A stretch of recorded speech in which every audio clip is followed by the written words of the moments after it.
आपण केस गळणे, तुटणे, केसात कोंडा होणे, केस अकाली पांढरे होणे अशा अनेक कारणांमुळे त्रस्त आहात का? श्री अंबिका हेअर ऑइल घेऊन आले आहेत केस उगवण्याचे क्रांतिकारी संशोधन. शिकाकाई, रीटा, आवळा, माका अशा अनेक नैसर्गिक आयुर्वेदिक घटकांपासून बनवलेले 100% आयुर्वेदिक तेल. मजबूत, मऊ, मुलायम आणि नवीन केसांच्या वाढीसाठी होममेड आयुर्वेदिक तेल. 100% आयुर्वेदिक चमत्कार. Shri Ambika hair oil. अधिक माहिती आणि ऑर्डरसाठी संपर्क 70 755 65 355.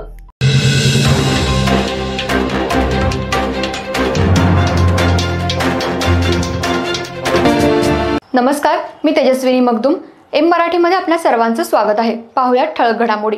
इचलकरंजी शहरालगत असलेल्या कबनूर ग्रामपंचायतीजवळ सकाळच्या सुमाराला एक धक्कादायक घटना घडली. किरकोळ कारणावरून प्रमोद बाबासो शिंगे व 39 राहणार सिद्धार्थनगर मराठी शाळेजवळ कबनूर आणि त्यांच्या पत्नीवर 4 संशयितांनी मिळून प्राणघातक हल्ला केला. या प्रकरणी चौघांवर पोलिसांनी गुन्हा दाखल केला होता. यातील जमीर मुल्लानी आणि आर्यन मुल्लानी, समीर चिंचवाडे आणि अन्य एक अल्पवयीन अशा चौघांना ताब्यात घेऊन त्यांना आज न्यायालयात हजर केलं असता न्यायालयानं या चौघांना पोलीस कोठडी सुनावली आहे.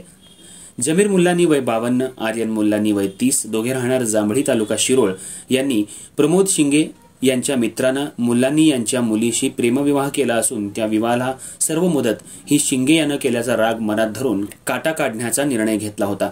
तर मुल्लानी यांनी अन्य 2 सहकाऱ्यांना घेऊन कट रचून काल सकाळच्या सुमाराला काही कामानिमित्त ग्रामपंचायत कार्यालयासमोर शिंगे आणि त्यांची पत्नी दोघेही 4 चाकी वाहनातून आले असता 4 जणांनी धारधार कोयत्यानं अचानक हल्ला चढवला. या हल्ल्यात शिंगे यांच्या पोटात, खांद्यावर, हातावर वार केले गेले तसंच पत्नीवर देखील कोयत्यानं वार केले. या हल्ल्यात शिंदे दाम्पत्य गंभीर जखमी झालं. त्याचबरोबर त्यांच्या 4 चाकी गाडीचीही तोडफोड करण्यात आली. स्थानिकांनी तात्काळ जखमींना उपचारासाठी आयजीएम रुग्णालयात दाखल केलं. दरम्यान हल्ल्याची माहिती मिळताच पोलीस उपाधीक्षक विक्रांत गायकवाड आणि शिवाजीनगर पोलीस ठाण्याचे सहाय्यक पोलीस निरीक्षक वायदंडे यांनी तातडीनं घटनास्थळी धाव घेऊन पाहणी केली. पोलिसांनी संशयितांविरोधात गुन्हा दाखल केला. यातील जमीर मुल्लानी आणि आर्यन मुल्लानी, समीर चिंचवाडे आणि अन्य एक अल्पवयीन अशा चौघांना ताब्यात घेऊन त्यांना आज न्यायालयात हजर केलं असता न्यायालयाने या चौघांना पोलीस कोठडी सुनावली आहे.